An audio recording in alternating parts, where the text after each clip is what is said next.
If you're in your 20s, the financial decisions you make right now will define your entire future. Get it wrong and you might end up struggling to pay your bills every single month. I'm 29 and over these last 10 years, I've done everything I could to build my finances the best way I could. And now I have a net worth of $400,000, all while working a regular 9-to-5 job. So in this video, I will share my honest advice on 5 aspects you should focus on during your 20s to set your finances correctly, so that you will find yourself with more money than you ever thought possible. And this first aspect might actually be the most important one, because if you don't address it, everything else you do will be useless and you will end up poorer than you would like. And that's actually a mistake I've made and still trying to fix.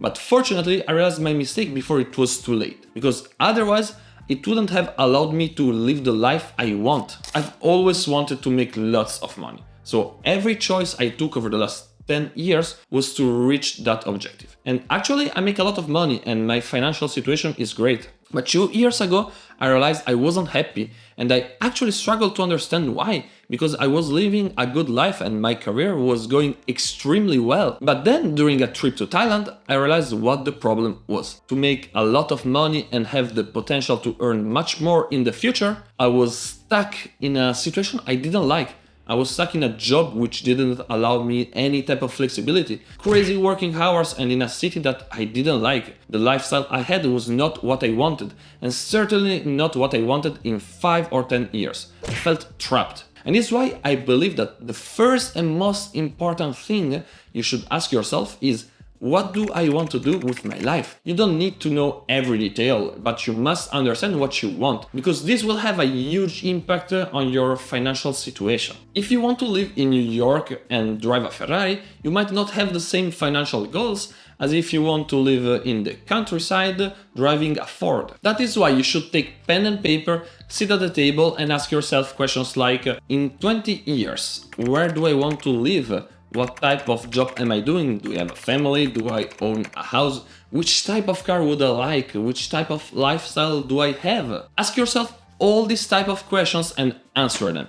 It doesn't matter what you answer, it will probably change over time, but at least like this you will have a clear direction of where you want to go. And this will be your compass for all choices you make in your 20s. And something else you could do at this point is to actually calculate how much money you would need to live as you designed it with these answers. This will also be a great help for your decisions. So by understanding during your 20s what you want in your life, you will be able to set your finances in the correct direction to achieve all of your objectives. Without understanding that, we'll just discover you don't have enough money for what you want when it will be too late, and you will find yourself in the rat race. And so by doing this exercise, you will know where to go. But now, how do you go there? Well, there's one aspect that plays a huge role in that. And if you don't do it during your 20s, you probably won't have the opportunity afterwards. Right now, you probably have a job, and whether you like it or not,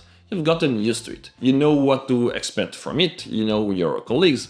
You have the security of having a salary every single month. And all of this puts you into a comfort zone, which might be practical, but it's actually hurting you. My first job was as a process engineer.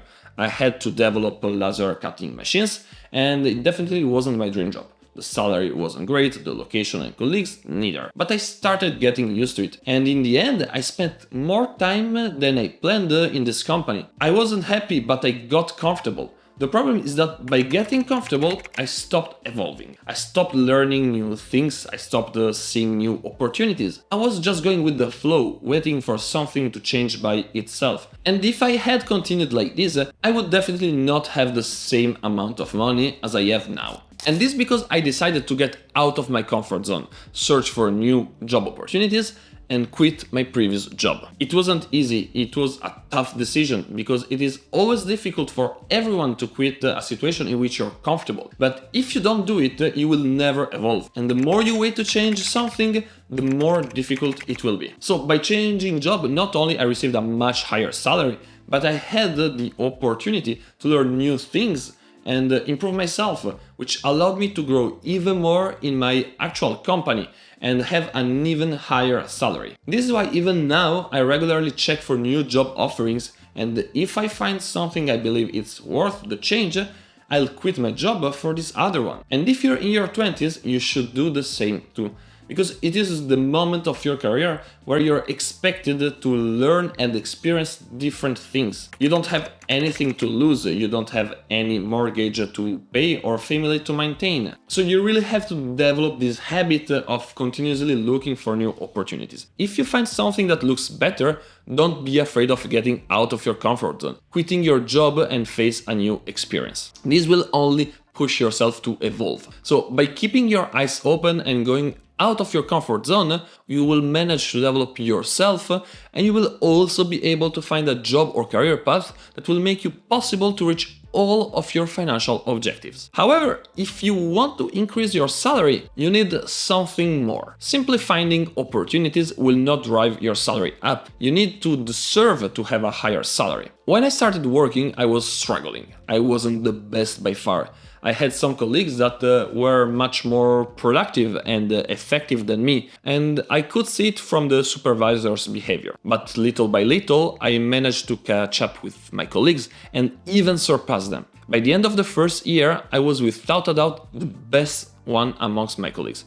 And thanks to that, I received a raise and just 6 months after a promotion, which obviously came with another raise. Now you will ask me, how did you do that? And you will be surprised, because it's extremely easy. During the first period, I understood that just working hard wouldn't have brought me to where I wanted. I would never have been as effective and productive as my colleagues, but just doing that. This is why I started investing some time in improving and learning new skills. So little by little, I was getting not only more effective, but I was finding better ways to do my job. I was finding ways to give more value to the company.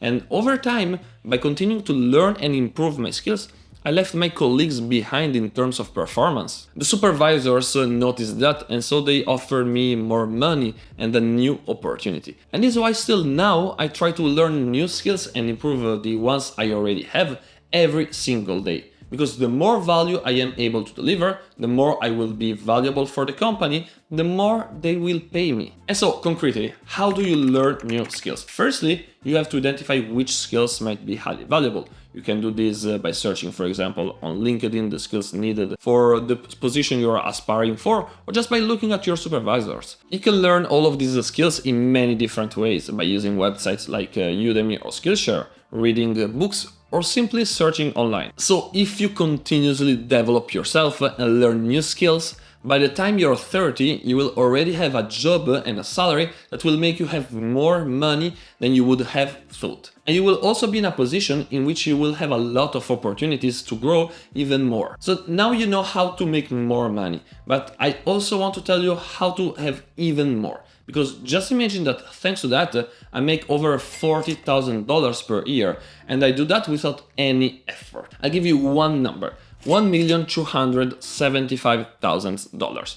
That's what you could easily have. And it could actually be even more. It could be $2,540,000. I plan to have over 10 millions thanks to this. But if you don't start in your 20s, the 1,275,000 will become less than $500,000. So do you want to lose all of this money? Probably not. This is why as soon as you can, every single month, you should take $200 and invest them in a simple ETF like VOO, which represents the Standard & Poor's 500 index. Doing that over the time, it will grow exponentially, and it will make you a huge amount of money. Because look at this chart. In this first case, you're just investing $200 per month, starting at the age of 20 until you're 60. You will have $1,275,000. But if you start when you're 30, you will only have $456,000. That's less than half. And clearly, the more you invest, the more money you will make. This is why if you want more money in your life and not have to worry